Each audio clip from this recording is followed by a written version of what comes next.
राजनीति एक ऐसी घिनौनी हकीकत जिसकी वजह से देश में बढ़ रही है आज इतनी दहशत। फिर भी हर कोई प्रगति की बात कर रहा है, मगर उस सच्चाई का क्या जिसका नामो निशान मिटने की कगार पर आ गया है। इस देश में अंग्रेजों ने बरसों तक राज किया, मासूम लोगों पर बेरहमी से अत्याचार किया। इस हकीकत से हर कोई वाकिफ है, मगर सड़क, रेल, आधुनिक विज्ञान, अस्पताल और विद्यालय का निर्माण भी उन्होंने किया।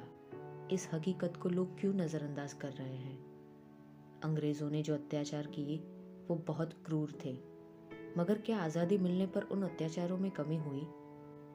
सिर्फ तरीका बदल गया है, मगर क्रूरता तो आज भी इस देश में धर्म और जाति के आधार पर उतनी ही हो रही है जितनी पहले होती थी।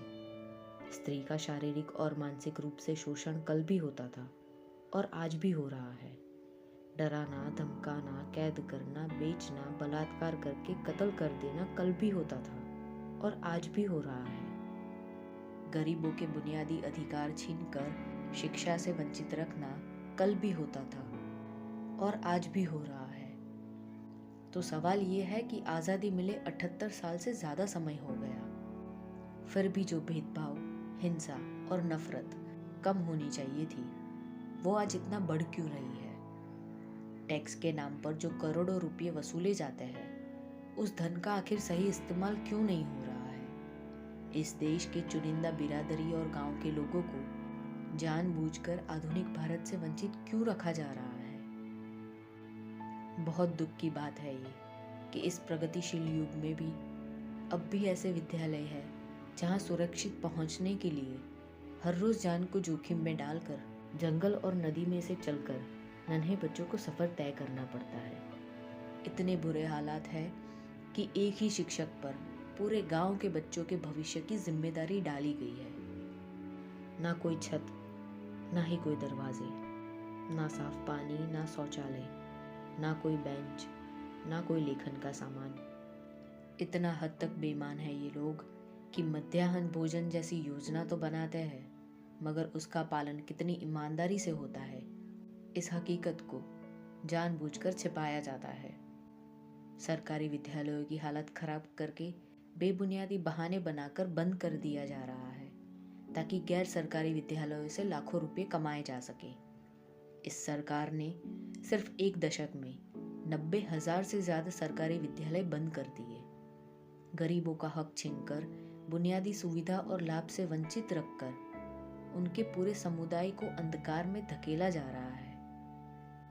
गरीबी नहीं, बल्कि गरीबों का ही नाश किया जा रहा है, क्योंकि इस देश के राजनेताओं को बहुत अच्छे से पता है कि अगर लोग पढ़ेंगे लिखेंगे नहीं तो सही और गलत के बीच का फ़र्क समझ नहीं पाएंगे, अपने फैसलों पर विचार नहीं कर पाएंगे और ना ही इंसाफ के लिए आवाज़ उठा पाएंगे।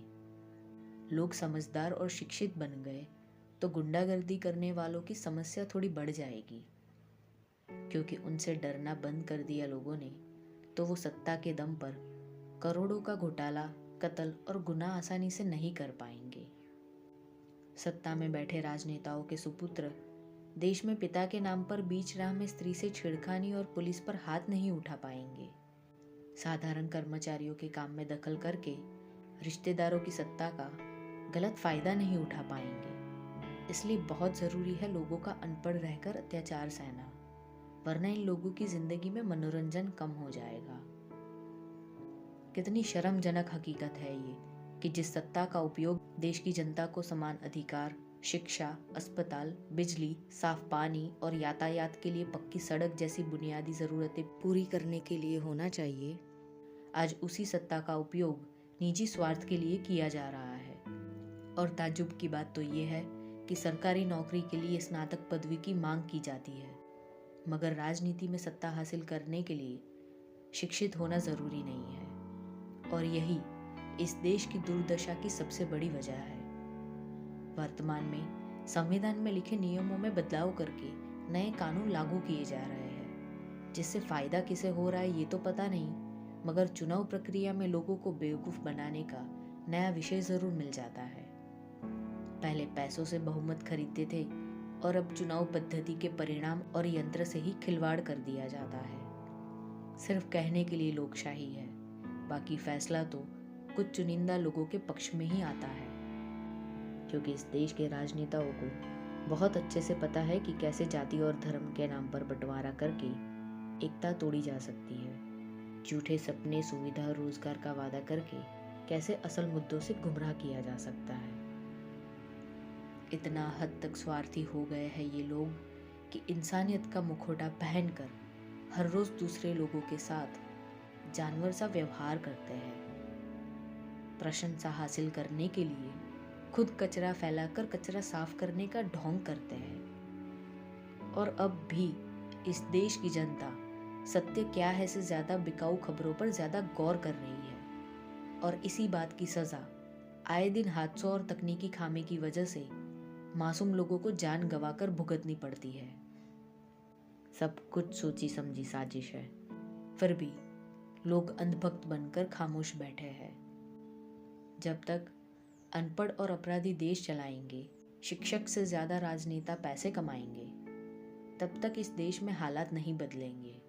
और अगर ऐसे ही चलता रहा सिलसिला तो भविष्य में इससे भी बुरा हाल हो जाएगा, जिसको ठीक करने के चक्कर में आने वाली पीढ़ी का जीवन हद से ज्यादा अंधकारमय हो जाएगा। इसलिए अब भी वक्त है, जाग जाओ। प्रशंसा करना गलत नहीं है, मगर अंधभक्त बनकर दहशत को बढ़ावा देना बहुत गलत है। इसलिए अब भी वक्त है, जाग जाओ। अपने अधिकारों का सोच समझकर इस्तेमाल करो और अन्याय के खिलाफ आवाज उठाने से और मत घबराओ। यही वक्त है, जाग जाओ और लोकतंत्र की ताकत दिखाओ। आधुनिक माध्यम की मदद से संविधान को बचाओ। यही वक्त है, जाग जाओ और इस देश में बढ़ रही दहशत के खिलाफ आवाज उठाओ। यही वक्त है, जाग जाओ।